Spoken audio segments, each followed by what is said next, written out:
Navy was using for training planes, Right. for primary trainers. And then that was in June and July. And in August, went down to, well, it passed that eventually. And when it was over, we went down to New Orleans to the Naval Air Training Station, which was the instructor school at New Orleans. Okay. And took the continuation, in other words, a repeat of what I'd had up at Cheyenne, to become a flight instructor. And two of us then stayed on to instruct at that flight instructor school for a couple of months after we. How come they kept picking you to be an instructor? I mean, you must have been a pretty cool character to be an instructor. Well, you must have had a special characteristic that. Well, I don't know that. Maybe I was one of the few that applied. Maybe that's, I don't know. Actually, some of the people that were at Cheyenne at the school when I was there that came later, we were in the first class at Cheyenne. Later on went into airline, and one ended up with Pan American, and one ended up with Frontier, and some ended up as air transport, you know, after they became the Air Force. Mm. Just transporting planes back and forth. So it was, those of us who applied to instructor school and cadet training had the feeling, which turned out to be wrong, that we would go through cadet training and end up and go become fighter pilots, you know. Okay. Gung-ho type thing. Right. So we ended up flight instructors, and never did. Well, actually, toward the end of the war, I was going through a fighter pilot refresher course, which was designed to teach me everything I had already learned, plus how to fly a fighter pilot plane off a carrier. Oh, yeah. And the planes we were using at that time had returned from carrier duty out in the Pacific, and they were what we called war-weary planes. Yeah, beat up old planes. Yeah, Huh? and nobody at Corpus Christi, where I was stationed when the war ended, were really gung-ho to fly those old planes, because they were not the greatest. It's junky, huh? Yeah, but it was, I enjoyed it, and I'd like to go back for just a minute and tell you. Well, now see, we've kind of cut away from New Orleans there, Yeah. New Orleans Air Station. Yeah, well, from New Orleans, after working as a flight instructor in the instructor school, then while I was there, I became what they called a Navy pilot, a pilot number 650.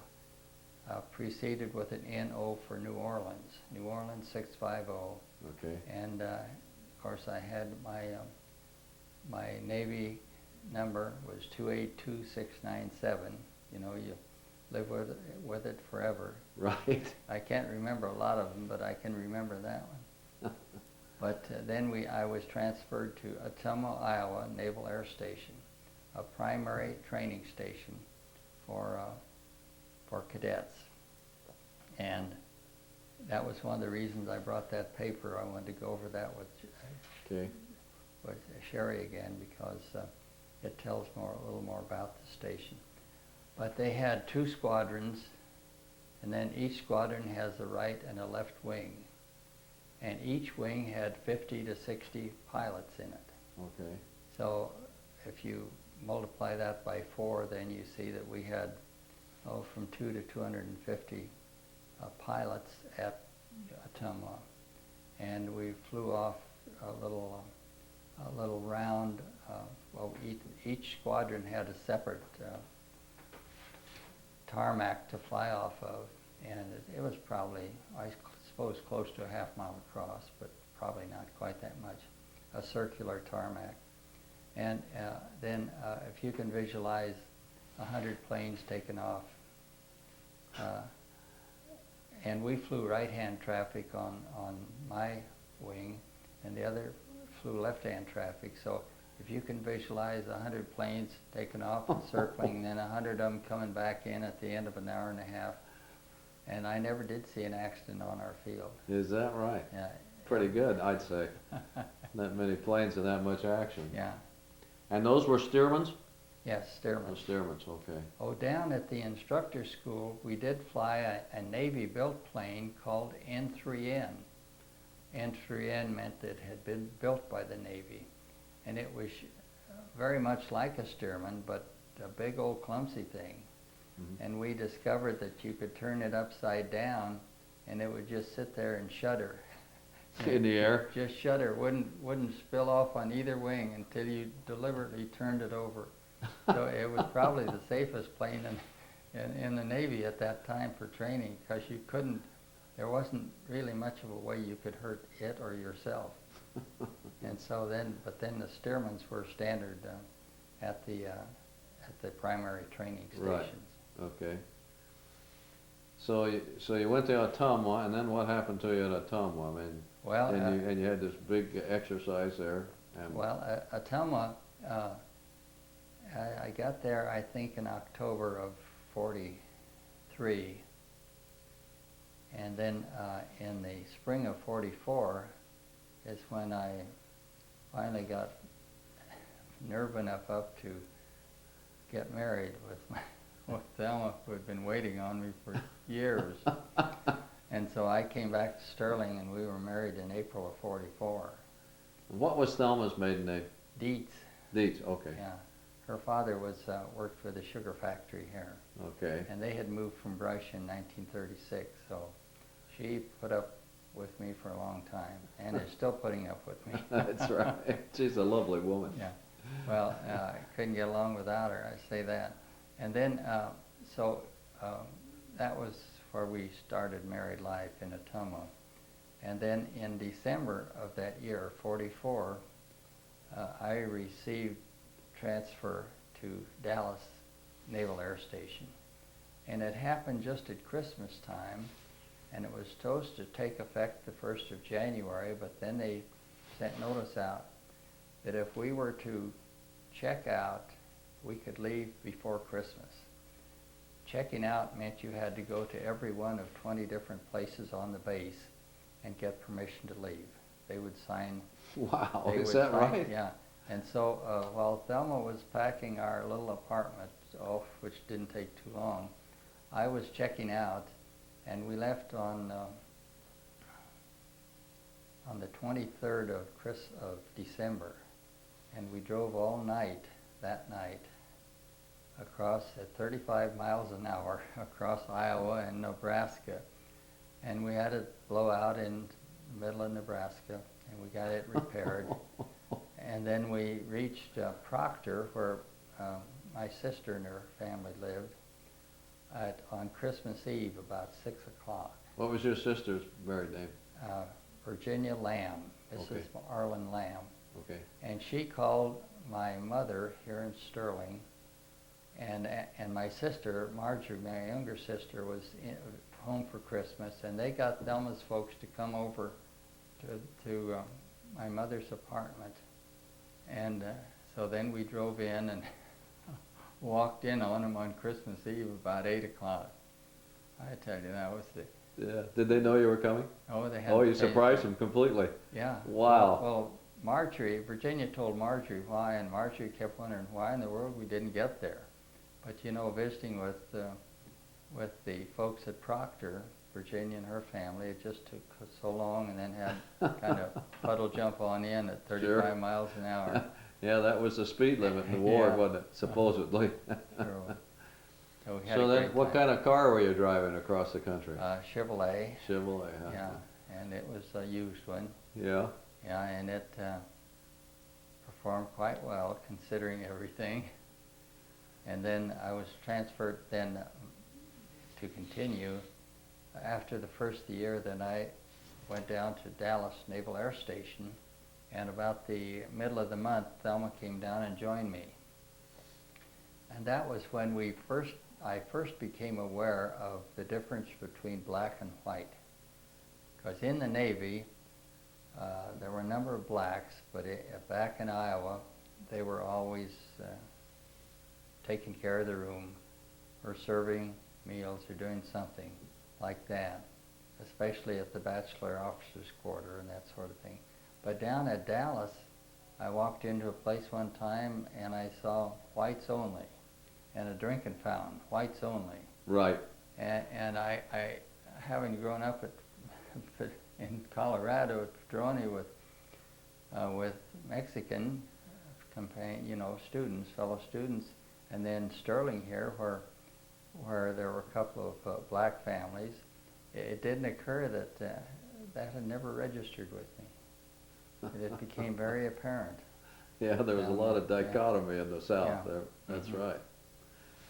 So you were in Dallas, and how long were you there at the?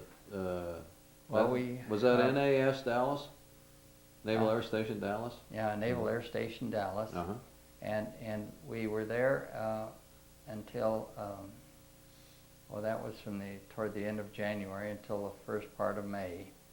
In fact, we were there when the Germany surrendered, and we went down to Corpus Christi, I think on the 2nd of May, in the first part of May, and then we were at Corpus Christi going through the continued fighter refresher. And at that time we had changed airplanes. We were, at Dallas we flew the Navy AV, wait a minute. Well, it's a Navy plane with fixed landing gear. The Air Force called it the AT-13. Yeah. Yeah, and then at Corpus Christi we flew the SNJ.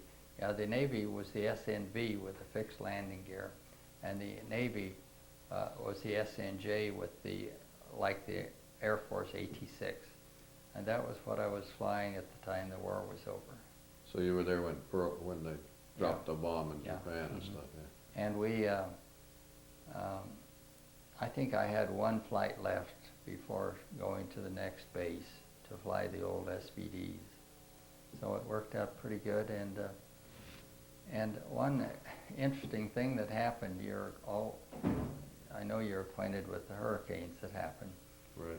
There was a hurricane that came up in the Gulf of Mexico along the coast, and as it approached Corpus Christi, all of the pilots, me included, flew their aeroplanes up to Del Rio, Texas, and leaving their families down to cope with the hurricane. With the hurricane, huh? And the hurricane was not as disastrous as we read lately, but it stopped just off the coast of Corpus Christi and stayed there for about 3 days. The wind about 75 miles an hour, and Thelma was on the second floor of a house. She could see the trees bending way over back and forth. And she had to wait till we came back home, and we were up there at, I think it was Laughlin Field at Del Rio, and the Army had already shut it down, so there wasn't anything to do except some of us went across into Mexico and watched the bullfight or watched this or that. So it was kind of a dead time up at Del Rio, Texas. And then we came back and continued flying until the war was over. And at that time, when it was first over, somewhere along the line they put out a certain number of points you had to have to get out. And then, yeah. And did you have? If it were 600 points and say you had 450, then the next week they drop it to 550, and still then the next week they drop it maybe to 515, and it took then from the day when the war was over, and I'm not sure what day it was at the moment, but we weren't able to come home until toward the end of November. So it took that long for me to get my points done. Let me ask. Okay. So and then, were you out of the Navy then? No, were you in the Navy discharged? Yeah, and when you got out of the Navy, then you stayed in the Navy Reserve. And I came on home, and I stayed in the Navy Reserve for 4 or 5 years. But my work was such that I couldn't get to Denver for training purposes. What did you do after the war? I went to work at the Journal Office Supply. Oh, that's right, yeah. And so it's 6 day, 6 day a week work and so forth. So it just didn't allow to take time off. So did you work for Otto then, or were other folks running the journal then, or what was the deal? Yeah, he had the Sterling Farm Journal. Yeah. And then he opened up the Journal Office Supply. Right. In connection with it. And so then, so he ran them both for a while. Right. Yeah, well, for a long I while. even worked down there one time. Huh? I even worked at the Journal one time. You did? Harry and I used to put the paper out down there. Oh, my goodness. Yeah. Just a minute, we'll shut off for a second. Okay.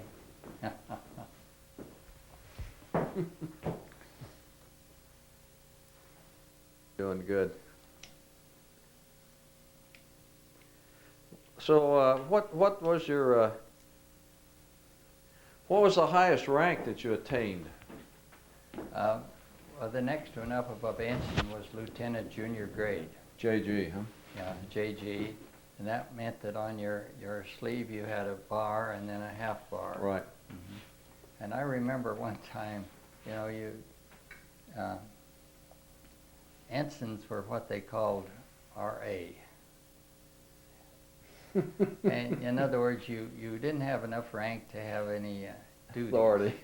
any authority. And I thought about that one time while I was instructing at New Orleans. And I thought, golly, it would be nice to have more stripes on my sleeve. And I was in the ready room and I looked out and here came a single engine plane. And out jumped a captain with four stripes on his sleeve. Yeah. And he held the door for 3 admirals to climb out of that plane. And I thought, here's a 4-stripe captain who's right next to the good Lord, and he's holding the door for the admirals. So I at that point, I quit worrying about rank. Right. That's a good story. But I did become a JG in the summer of 44 Yeah. at Ottumwa. And they didn't have any, you see, you went from gold bars to silver, and they didn't have any silver, so we took our gold bars down to the shop, and they chromed them. Oh, really? Yeah. So well, that's pretty cool. They chromed our gold ensign bars to look like a Lieutenant JG silver bars. Yeah. Worked quite well. I don't think I ever had to buy a silver one. Well, if they were chromed, okay. Yeah. Did you get any, you probably did get citations and awards and stuff like that. What were some of the outstanding ones you got, or ones you remember? Well, quite frankly, John, instructors, if you lived through it, that was your, that was a your reward enough, oh yeah. In fact, a bunch of us back at Ottumwa, we were dreaming up the Green Weenie Award for instructors. Okay. The Green Pickle Award, the Green Pickle. We thought that we ought to have one to put on that was shaped like a green pickle, but we didn't get very far with that. No, after the war was over, I received the usual letter that said I was entitled to the Medal of whatever. But I hadn't been in what I considered the real war, and so I didn't even get it. Yeah. The only thing I came home with was that little pin that was the ruptured duck. Right. We called it. Yeah. And I don't think I even wore it. So so I don't have any medals, but the one I was proudest of course, was the Navy wings. Right. And the fact that I got home with a set of dog tags that one didn't have to be sent home With you. with the body. Yeah, that's right. And so, but one of the interesting things that you in the medical profession would be interested in is that your dad helped me discover with my father that I had a burst appendix when I was 18. And Dr. Latta, the doctor that allowed St. Anthony's Hospital to be built, operated on me, and in those days of no sulfa, nothing else, I was in the hospital for about 2 weeks and got out and had a tube in my side for about 2 months. Then I went to flying and didn't have any bother at all, but when I went down to Kansas City to take the Navy flight test, the doctor said, you have a soft spot on that scar. So you had a hernia there, kind of, huh? Well, just on the scar itself, not a true hernia. Mm-hmm. So I came home and they said, we can't accept you until you get that fixed. So I came home and told Dr. Latta, and he said, well, we'll fix them. And he put me in the hospital and operated on, didn't charge a thing for either the operation or the stay. And then I went back and passed the flight test, the physical test without any problem. But good old Dr. Latta. Took care. He Yeah. took my appendix out too when I was 9. He was a great person. Yeah, he was a wonderful guy. He did a lot for the city and the area. What do you think was tell me about, being an instructor, you probably had a number of hairy episodes with your students and stuff, Do you remember any really outstanding bad ones Well, that you survived? well, one of the few that I remember was down at New Orleans, and I had gone out with a student, and we were coming back, and we were landing, and in the meantime it was raining, and there had been a wind change, and so we were landing on this little field. It was right next to Lake Pontchartrain, a lake down there in New Orleans. Yeah. And the field is long gone. And I looked out, and here came a plane landing toward us, Wow. And I yelled at the student and said, get out, move over. And he moved over, and so that's probably, I think the ones that I'm not aware of were those that happened in the air when you looked out and all you saw was a wing flash by. Yeah, something with close students, by, yeah. close encounter. Yeah, Yeah. and so I didn't, we had students that, well, we ended up, everybody had what they call the pucker factor. Right. And you, even as a doctor, know what that is. When you get somebody that may or may not make it through an operation, you pucker up. But this was when if you'd come back from a flight with a student that was not the greatest, and you'd walk by, you'd go in and put a mark on the board that you came back, and if you did this, that meant that you had just had the pucker factor. Things were close, huh? Yeah, things were close. And then toward the end in Atuma, after a person had been there long enough, you became a check pilot. And I had gone through that down at Dallas, being a student down there, and you'd come out and see who your instructor was going to be, and the students would be gathered around and say, oh, look, he's got John Jones. He's given 32 straight downs. Oh, really? At the end of a flight, if you came in and took a piece of chalk and made a vertical arrow pointing up, that was enough, and you went on to the next stage. If you had a pointed down, then you had to fly 2 ups to go on. Oh, I see, yeah. Yeah, Improve your status. Well, and actually, flying at Dallas in June and July was not the greatest. And I had all the ratings I needed, but I went out on one of the flights and I flew a down check.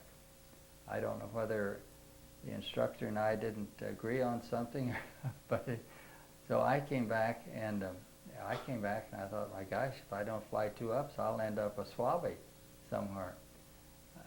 Swabby being a term for deckhand, an enlisted Navy person. And so I flew the up, and then on the last one, the instructor and I went out, and one of the things you did in the Navy, you had to land on a certain spot. Right. And you could either slip down to the spot or make S turns down and land on that spot. And so we were going to do S turns to a spot at one of the outlying fields, and so we came to the edge of the field at 500 feet and started in. By the time we got to the center of the field, we were up to 800 feet. Oh, the wind was catching you. From the thermals off Yeah. that field. So Yeah. the instructor said, let's go back. So he went back and gave me an up. There's no way that I was going to hit that spot. Yeah. Well, that was sensible, wasn't it? Yeah. Yeah. was sometimes not pretty exciting. Yeah. And you know, in the meantime, during the war, what happened to your family? Now, everything was pretty much the same when you came Yeah. back, and you guys came back, Well, and let me go through a couple items. Sure. Um, while I was at Ottumwa, before I had gotten married, I received orders. You know, in the military, you get orders for this and orders for that. Right. And I received orders to go down to Kansas City and on to Wichita to fly back a new steerman. So there were 5 of us went down, stayed overnight in Kansas City, and then took the bus out to, we took the train down to Kansas City and then the bus out to Wichita. And then we got our 5 new airplanes, new steermans, and started back, and we stopped at Olathe, Kansas, Naval Air Station at Olathe. And do you remember Dr. Palmer and Yes. his daughters? Yeah, right. Which one was Robin it? and Emma Jo. I think it was it Martha Jo or Emma Jo? Emma Jo was one girl. Well, one of them was in the think. Navy, and she was in the link trainer operation at Olathe, Kansas. Okay. And so I don't know how I knew she was there, but I went in and we visited. You know, and officer and enlisted personnel, especially wave. The officers liked the waves because so many of them were real pretty. Yeah. So I visited with I was thinking it was Martha Jo, but I don't think That might have been. Yeah, but at any rate, I think she was killed later on, died later on. Yeah. Yeah. And so that was one of the interesting things. The other was, while I was in Dallas, going through the refresher course, I was on duty in the afternoon in one of the dormitories. And they had the speaker on, and that's when I discovered that President Roosevelt had died. Yeah. And that came over the speaker system, and so that was quite an interesting thing. There wasn't anything to do. Also, while I was at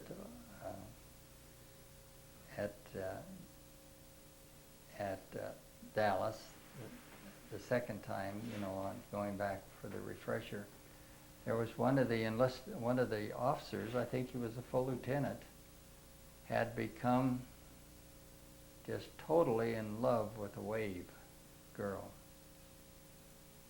And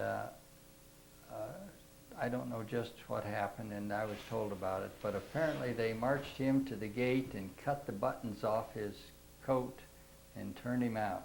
Is that right? Yeah, that was... Cashiered him out of the service, huh? They put him out of the service right then, and whether there were other things that brought it along. To a head, huh? Yeah. So yeah, that's pretty severe.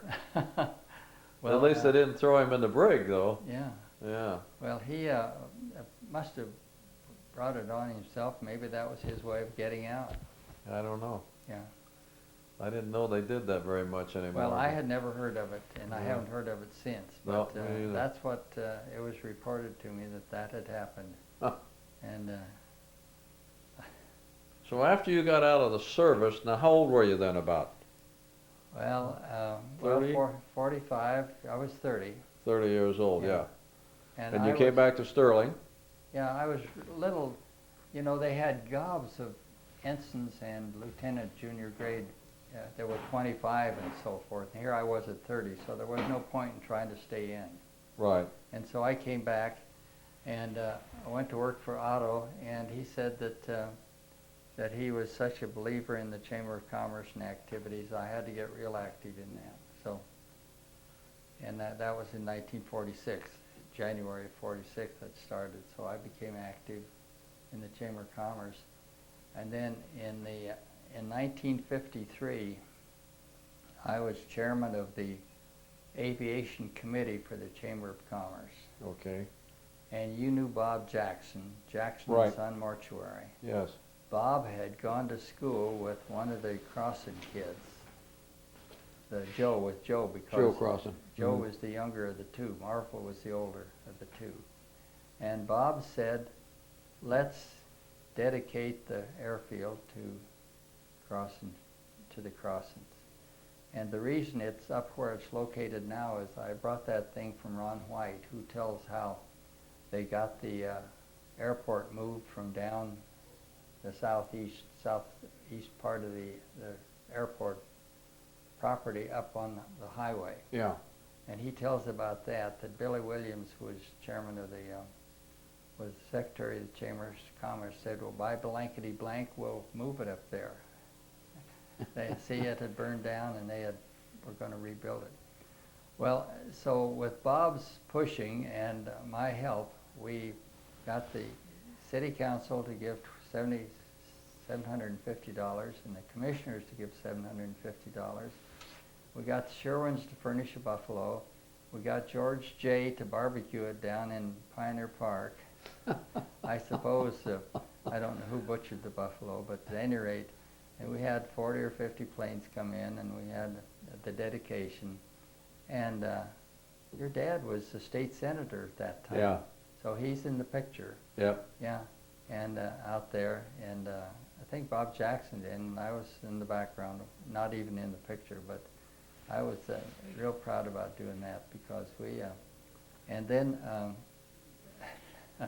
nothing really happened, and I got involved in everything else. And, did you keep flying or not? Well, just for a few years. Yeah. Yeah, but not very much. A couple of things happened.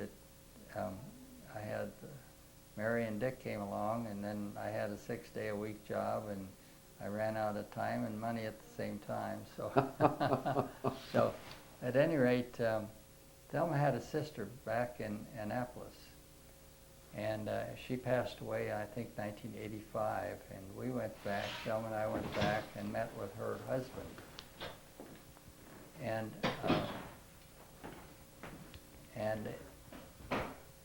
we're doing good.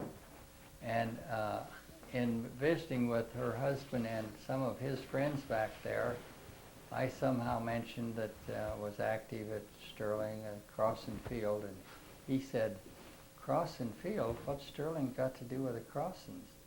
And I said, well, they grew up around Sterling and then moved to San Diego.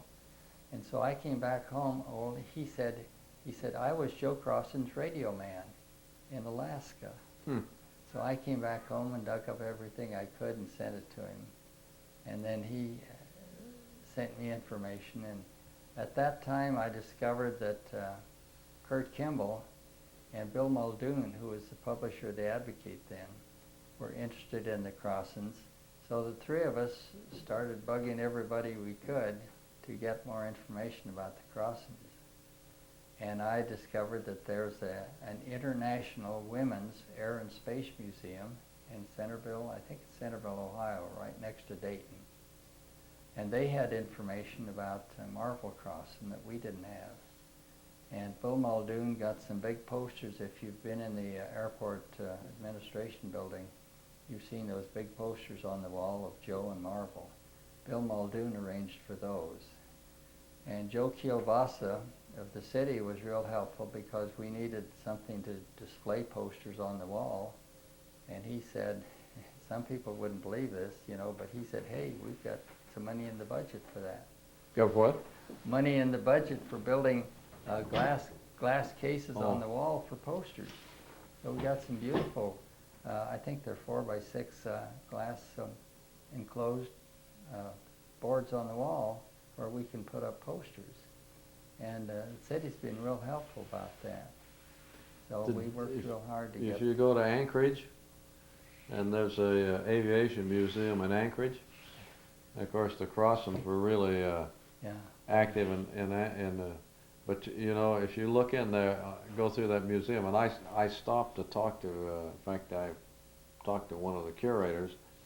There's a guy that's supposedly writing a book about them that's a professor at the University of Anchorage. They gave me his name, which I promptly lost. Well, but the thing is, if you go and see about the Crossans in Anchorage and what it says about them, they said they came from Kansas. Well, by the way, the man that wrote the book is Dirk Tordoff. And okay. He and his family came through here one July 4th, and we had a little meeting out at the airport. And then we've corresponded. He's corresponded a lot with Kurt Kimball. And in fact, he sent Kurt a book that's about this thick, just pages on one side. Apparently, Lillian Crossan gave him all of the Crossan family records to write this book. She was still alive. Yeah. Not too long ago. Yeah, and it's a terrific book, more about the Crossans that I'd ever heard of. And Kurt gave it to me to read and see what I thought about it, and I thought it was terrific because my knowledge of the Crossans ended after he brought the Wiley Post and Will Rogers body back, when they crashed at Point Barrow. Yeah. And I've got several books about that, and it seemed to me that no matter what was said about Wiley Post, he built his own airplane. He had it overpowered and overweight. And when he and Will Rogers would take off, he'd make Will go clear at the back of the plane to hold the tail down so they could take off properly. Oh, really? And also... Change the center of gravity, huh? Yeah, and one of his former friends, I think it was Harold Gaddy that went around the world with him one time, said that Wiley Post was great for switching from gas tank to gas tank to gas tank as they used it, but not until it ran out. And so some of the people felt that some of the knowledgeable people in one of the books I have said that they felt that Wiley Post, who took off against Joe Crossan's will and everything else, no one wanted him to fly up there at that time because it was socked in fog. But he took off and made a climbing right turn. And just in the middle of that turn, it stalled out and crashed.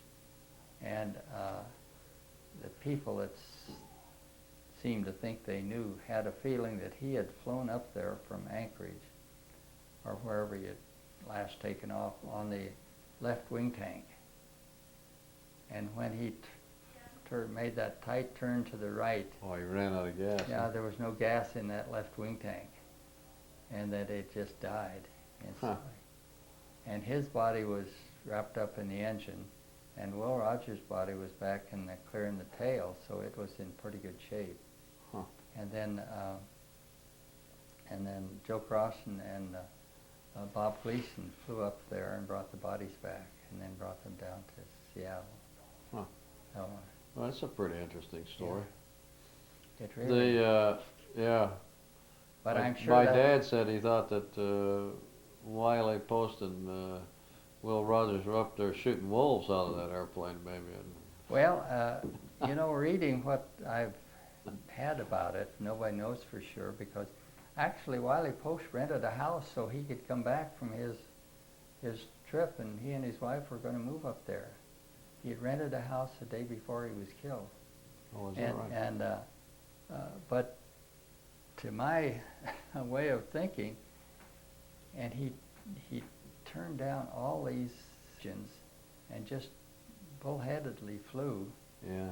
It almost sounded like he had some sort of a death wish, because he knew that he didn't know where he was going. He'd never been up there, and Joe Crossan offered to take him up and bring him back and then send them on their way, because they supposedly were going to fly around the world, but they didn't ever talk about that.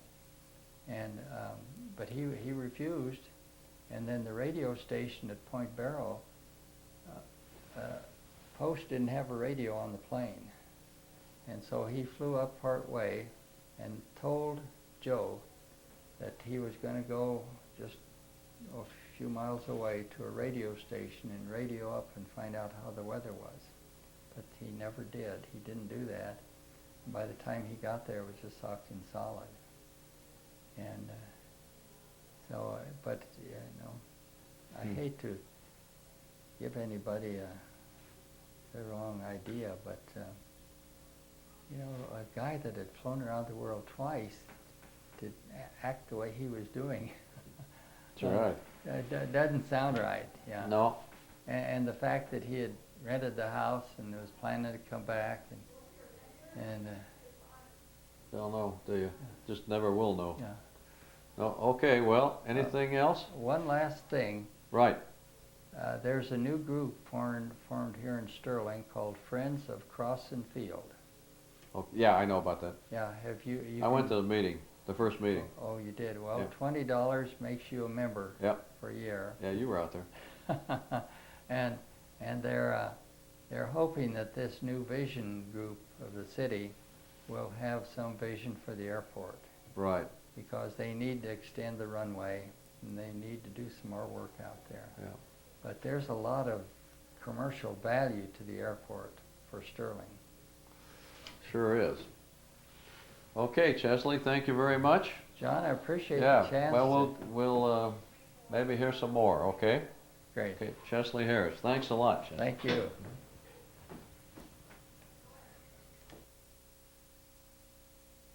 Yeah, he was on the Tennessee. Well, the West Virginia was on the outside. And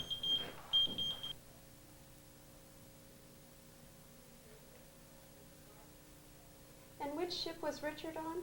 The USS Whitney. You want me to Okay. point to it? Yes. Up there, okay. Was it actually destroyed during the attack? No, in fact, I heard Rich tell somebody, he said I was on a gunnery mate, and we were carrying shells up to the gun, but we never fired any. Oh. So it was not destroyed, it was not hit. And the Japanese were not interested in all those little ships around there. They were interested in the battleships and the carriers, and of course the carriers.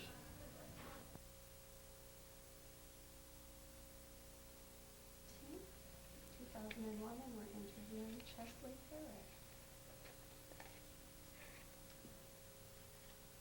And this aviator's flight logbook, tell me the dates. Is that something that you began in Sterling, or was that something that... This is the Navy logbook that started in Dallas in 1943 when I went in, went into the Navy as an ensign and went through the flight school. And it included those flights that we made at Dallas and then on down to New Orleans and then back at Ottumwa, Iowa, and then including some of those ending up at Dallas and Corpus Christi in 1945. So it covered about almost 3 years of flying. Okay. Okay. Shall I pick it up? No, flat is actually good because I can pick it up with the camera. Well, this is from the Navy. It just shows that I had been a pilot within the Navy and was no longer on active duty. And the others are just naval records that at the time you had to have them in your pocket sooner or later. Somebody would want to see them. Okay. The goggles with the dark lens were those that we wore at Ottumwa. We flew the Stearman biplane, and then with the pilot sitting out in the open, I discovered that my nose was being sunburned, so I had one of the crew members on the air base put a piece of chamois across to protect my nose from sunburn. And the other one is just what I used later in flying other airplanes, including the one down at Dallas and at Corpus Christi when the war was over. And then the hat and your dog tags. And this is the Navy wings that we worked so hard to get pinned on our jacket or our shirt, and the Navy dog tags that everybody had. There were always 2 of them, and one was to be left with the body if a person was killed or died, and the other then could be turned in as person missing. Okay.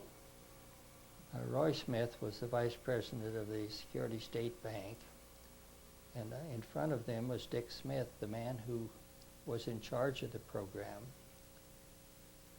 On the left edge is Herb Welsh, who was part of the aviation company that performed that gave the students the lessons. And this was George Hare, the flight instructor. And shall I name these? Yeah, good. Reading them upside down, that should be me. This should be Solomon Luft. Oh Lord. Oh, you know, it's printed on the bottom. Let me just Yeah. take that. Mm-hmm. It's printed on the bottom, and they're at the Security State Bank, and the bank, through Mr. Smith's effort, allowed all of us off in time to take flying out at the airport. Oh, And okay. well, this was taken, a group picture taken in front of the airplane out at the old hangar, which was torn down eventually, and just in front of one of the Piper Cubs, J3 Piper Cub that we all flew. And this is the private pilot license that we received in January of 1941. Everybody that, well, the 10 of us that won the ground school contest were all received flight training and took the private pilot's test in December and received our license in January of 1941. Okay, and I'll go over to that at the airport. This shows the airport. Actually, this hangar that's on the airport was built in 1942. It wasn't there when we flew, when we were taking our flying lessons, but it was built later after we had gone. And it will show, are you? Oh, yeah. Mm-hmm. Yeah, and these are the 10. The ground school class, the 10, when we took the test, the 10 highest scores were given the privilege of taking flying. And so these are the 10, 9 men and 1 girl. And this shows it's pictured in front of the hangar, and this shows a better picture of the hangar and the plane, the 2 planes that we flew. And you can see snow on the ground, so it was done in September, October, and November.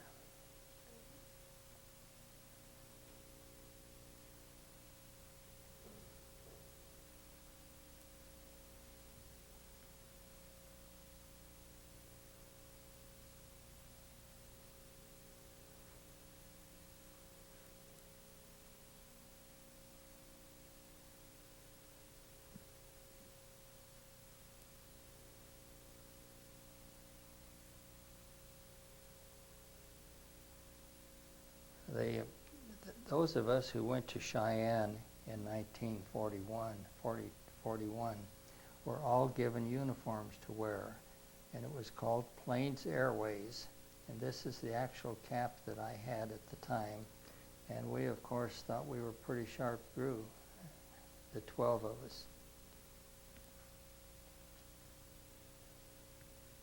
And then this shows one of the airplanes we flew. It was a Waco. And then this shows another airplane. This was a man named Rasmussen. He was from Wyoming. And this is Chesley standing there. Oh, excuse me. And this, I don't know, do you see this well enough to see? Yes. These were just pilots and an instructor that were in between flights. This is shows a student with their parachute on, ready to go. And this, on a cross-country flight, I flew down from Cheyenne to Sterling, and the girl who eventually became Mrs. Harris drove out to the airport and met me out there. Thelma Dietz at that time, here in Chesley with his parachute on. And then the government had a plan where they brought in 2 students from Mexico, 2 from Peru, 2 from Bolivia, 2 from Ecuador, 2 from Colombia, 2 from Brazil, And these are pictures of some of them. This is Bill Sotil from Mexico City, and this is Roy Rasmussen, who's all in the picture up here. He was from somewhere in Wyoming, I've kind of forgotten. And then these two were from Mexico, Charles Bobbio and Bill Sotil. And then Americo Varela, he was from Brazil. And we had a little difficulty because the Brazilians spoke Portuguese and all the others spoke Spanish. Those of us who learned to fly at Plains Airways in Cheyenne then became members of the Short Snorters group. A Short Snorter was a group that it was originated in Alaska, and it had to do with the fact that anybody that was a pilot could go into the bar, a bar anywhere, and instead of paying for a drink, they could bring out their Short Snorter money, and if they had more signatures on it than somebody else, then the person with the least signatures had to pay for the drink. So I ended up at Cheyenne with 30 or 40 signatures, but I don't think I ever got into the bar at the time to make use of them. But I did keep them and photograph them here to show people in Sterling. I think the last signature I got was Jacqueline Barton, a girl who was flying up at Cheyenne at the same time. And the signature under that is George Blankenship, who was a Sterling pilot that was taking instruction at the same time. In June of 1942, after receiving my flight instructor license, commercial pilot license, and instrument rating, I went to Fort Morgan to serve as an instructor at an Army Air Corps pre-glider school. It was a school that trained enlisted people to fly airplanes without engines. And the way we did that was to take them up in a light airplane and then turn the engine off and force them to land it without power, which is called a dead stick landing. And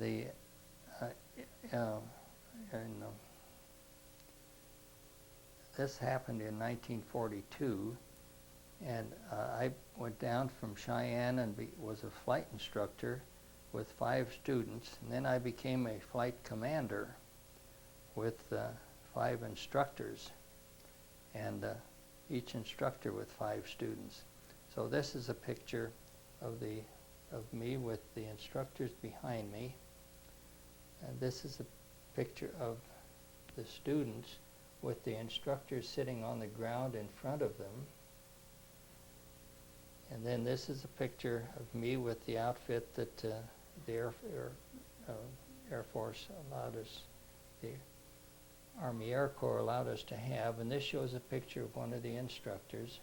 Actually, it's a Sterling person, Harold Harvey, and the lieutenant that was Dave Cannon, that was one of the 2 officers in Fort Morgan. And this shows the enlisted people. This was a class 43-8. 43 meant that the class was going to end in 1943, and it was the 8th class to go through. And I got along very well with the enlisted people, and we got along so well that one of the people in charge wanted to have his picture taken with me sitting on a Jeep. The Jeeps were used to chase down dead sticks, that we call them. When the plane landed without power, then somebody would jump in a Jeep and go down and crank up the engine so they could take off and fly again. Before they graduated, had to fly from Fort Morgan to Akron, climbing to 5,000 feet, turning off the engine and landing without power. There was a person on the field at Akron that would crank the plane, crank the engine, and then they would fly to Sterling, climbing to 5,000 feet and landing without power. Then the plane was cranked, and then they would they would fly back to Fort Morgan, climbing to 5,000 feet and land that way. So it was really, they worked awfully hard, those enlisted people did. And they received 25 hours of day flying and 5 hours of night flying in about, 28 days. So sometimes we would solo a person, and the instructor would get out of the plane and they'd fill it up with gas and tell him to go up and shoot 2 hours more landings, because some days the students would get 4 or 5 hours of flying, and because some days there was so much wind and bad weather that we couldn't do it. But we had to get them out of there in 30 days total time. Brown bag that day.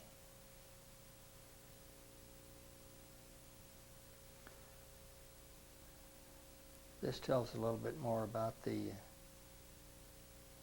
way the glider training, the way the school worked. And I must say that I didn't at any time get into Fort Morgan to see where they were trained, the ground school training, where it was done in Fort Morgan at all. It just seemed like we had an apartment there, and we'd go downtown and get something to eat and go out to the airport. And when we came back, it was done. We were done. And at the close of the school, presumably every one of the instructors did receive a certificate of proficiency that was signed by, I think this one was signed by Captain Anderson. He was one of the two officials in charge of the school. When you were a flight instructor at one of the naval air stations, you also had the privilege of borrowing an airplane for what they called an RON, or remain overnight. And at that time, 4 of us took planes and flew from Ottumwa to North Platte, Nebraska, where one of the 4, Max Morris, his mother and father had driven down from Sterling, and he brought guns and stuff so that Max and his friends could go pheasant hunting down at Nebraska. And this shows the formation. We tried to fly rather professionally on the way down and back. And this shows a picture of the ready room at Ottumwa, and that was for an open house that they had. This on the right was the squadron, the ready room where I was stationed. This was the administrative office, and the other wing, Squadron 1, this was Squadron 2 over here, and Squadron 1 was over there. And this shows the planes parked out in front. This was a period of snow time that we had that it created a little bit of a problem, but not too much.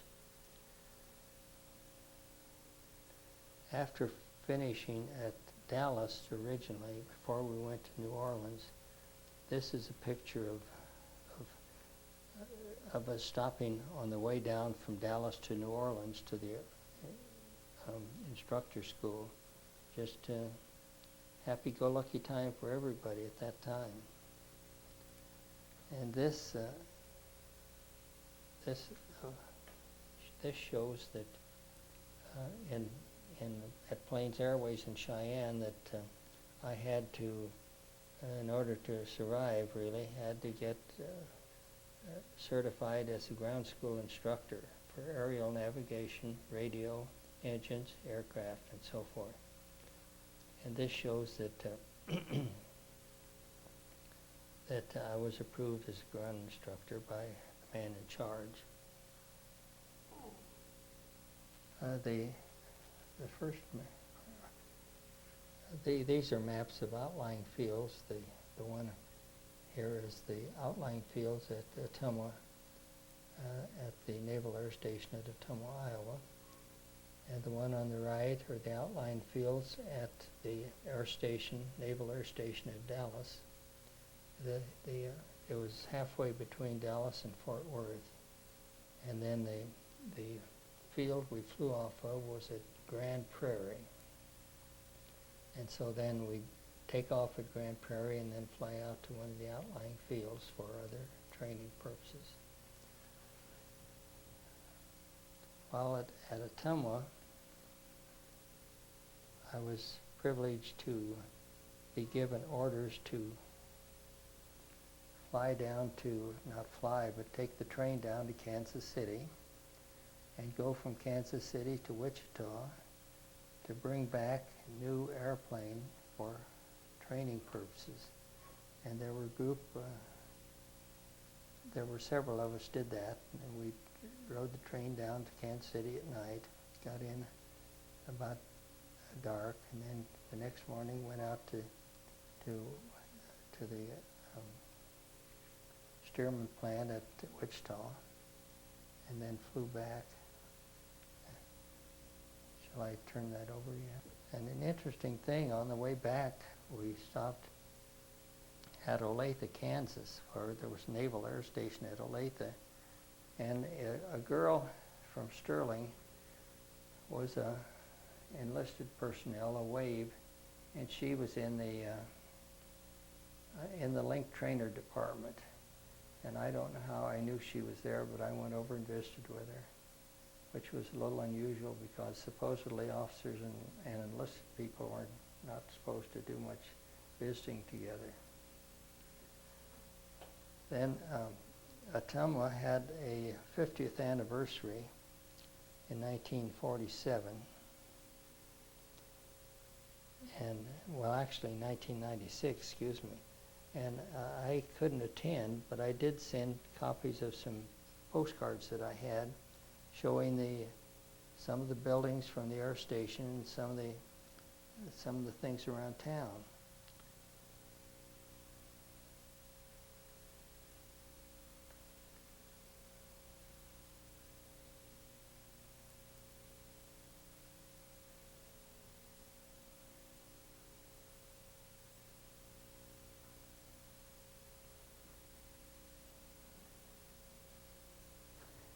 This is the sheet I received from Naval Air Station in Rodfield, Texas, that said that since I had been involved in the World War II, I was permitted to wear the American Campaign Medal and Ribbon, and that's the authorization. And I felt since my efforts in the Navy and so forth were so minimal as far as being shot at or shooting at anybody, that I never did order the ribbon. So I haven't worn it. I have no idea what it even looks like. But what does mean more to me is the certificate of satisfactory service that I received, signed by James Forrestal, who was Secretary of the Navy. And it shows that Chesley M. Harris, Jr. did actually serve in the Navy. A letter from the Secretary of the Navy, signed James Forrestal, in which he have addressed the letter to reach you after you have returned home. And so it's just one of the things you kind of keep around. And then this is the letter signed by President Harry Truman that you're kind of glad to have in your record somewhere.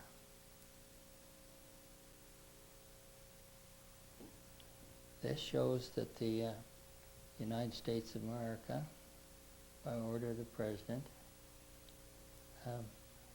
appointed me as an ensign in the Navy in April of 1943. The order to report actually didn't come for about a month later, and I reported to the Naval Air Station in Dallas on June 2nd of 1943. And this is the one that everybody in the Navy hoped to get sooner or later. United States Naval Air Station, New Orleans, Louisiana. And it shows that I have been designated a naval aviator. On the 4th day of September 1943. Actually, after being designated the aviator, two of us, Harold Harvey and I, both stayed down at the instructor school instructing for about a month and a half before then leaving to go to Ottumwa, Iowa. So it's one day you're a student and the next day you're a full-fledged officer and an aviator.